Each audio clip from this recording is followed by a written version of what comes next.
I've always felt like LiAngelo Ball was really good at basketball, but sometimes that's simply not enough. Some of you guys may not know this, but a lot of making it in basketball can come down to what you know, who you know, did the proper opportunity arise for you, are you the coach's favorite, and there are many other things that go into actually becoming a successful basketball player, on top of being amazing at basketball. To be short, there's a lot of politics involved, but at the end of the day, I really feel like that's no excuse. I'm a firm believer in the cream normally rises to the top. You should work so hard and be so good that there is simply no way that you can be denied. Gelo's situation has always been so interesting to me because I think Gelo is really good at basketball.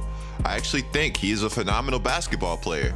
But on almost every level, I've seen guys hating on Gelo. I've seen Gelo erupt for huge games in high school, showcasing his back to the basket ability, also showcasing his ability to shoot the three-pointer so well. His junior season, Gelo shot 36% from three, which is really good for a high school player. Now, they didn't have his senior season numbers, but I'm sure his numbers rose. He's always struck me as by far the best shooter in the Ball family, the most pure shooter without a doubt. And in the NBA, shooters are at a premium. If you can shoot the ball, normally a coach is going to find a place for you. If you need to develop one skill in basketball, become a shooter. There's always room for shooters. And to top it off, anybody can be good at it. It's repetition, muscle memory, and using the proper technique. So when I said Gelo would erupt for big games, he actually averaged 33 points a game in high school. You can doubt Gelo's work ethic, but he had a pretty solid body transformation.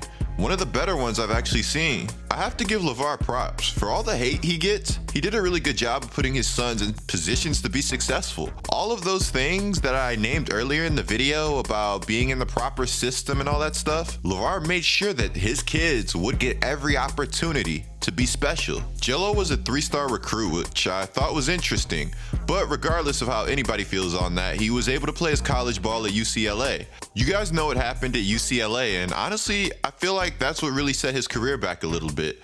Now, Gelo wasn't able to go right to the league. He had to play in the JBA and overseas for a little bit, which was interesting because the JBA was kind of not the best basketball league on the planet. I always thought Gelo played pretty solid in Lithuania, and there's stats to back up that he did. He shot 43% from the field, and he was actually an elite three-point shooter at 42%. Unfortunately, there's people that think him being a good shooter is just all hype. While Gelo did have a bad JBA game or two, don't sleep on the fact that he was still a pure bucket. So recently, guys, Gelo has been getting some NBA interest. We do have good news, but before we get into that, be sure to subscribe and turn on notifications, guys. You will not want to miss another D-Coop video, and that's facts. Also, guys, be sure to check out my Instagram handle, GLikeCoop.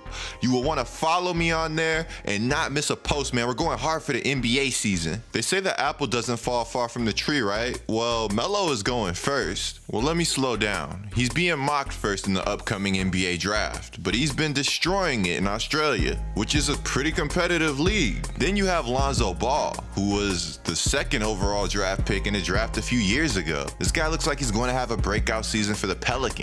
What's next? Gelo in the NBA. But I'm gonna tell you how it's possible. Earlier this summer, Gelo received interest from 3 summer league teams. Gelo said the teams are the Brooklyn Nets, the Oklahoma City Thunder, and the Miami Heat. OKC needed shooters in the worst way last season, and the Brooklyn Nets, no talent when they see it. Lavar said it the best. They all need shooters, especially in today's NBA. Everybody needs shooters.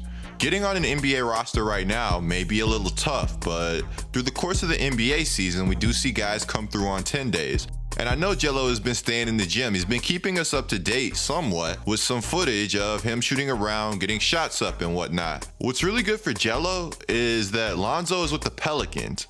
Now, it's not as simple as it may seem. It's pretty simple, but not as simple as it may seem. The Lakers really didn't seem like they wanted to give Gelo a shot. That's just my personal opinion. But the Pelicans, when they invest in you, they invest heavy. They view Lonzo Ball as a marquee player. Rightfully so. Lonzo's a boss. A few years ago, the Pelicans gave DeMarcus Cousins' brother a chance to play in the summer league. I thought it was really cool. Boogie's brother wasn't exactly dominant in college. Of course, not saying he was a bad player. I definitely saw talent while Boogie's brother was on the floor with the Pelicans in the summer league. Now, I also don't think that was his first summer league, but sometimes one is all it takes to take that next step. And I'm a Pelicans fan. I would love nothing more than Gelo playing with the Pelicans. Lavar Ball also actually recently said that Gelo is going to play with the Pelicans. Now, with that being said, guys, be sure to click the video on the screen right now. It's Taco Fall going crazy dunking at practice, going crazy dunking on teammates, bro. Be sure to check that out. I'm D Coop. I hope you guys enjoyed the video, man. Catch you guys in the next one.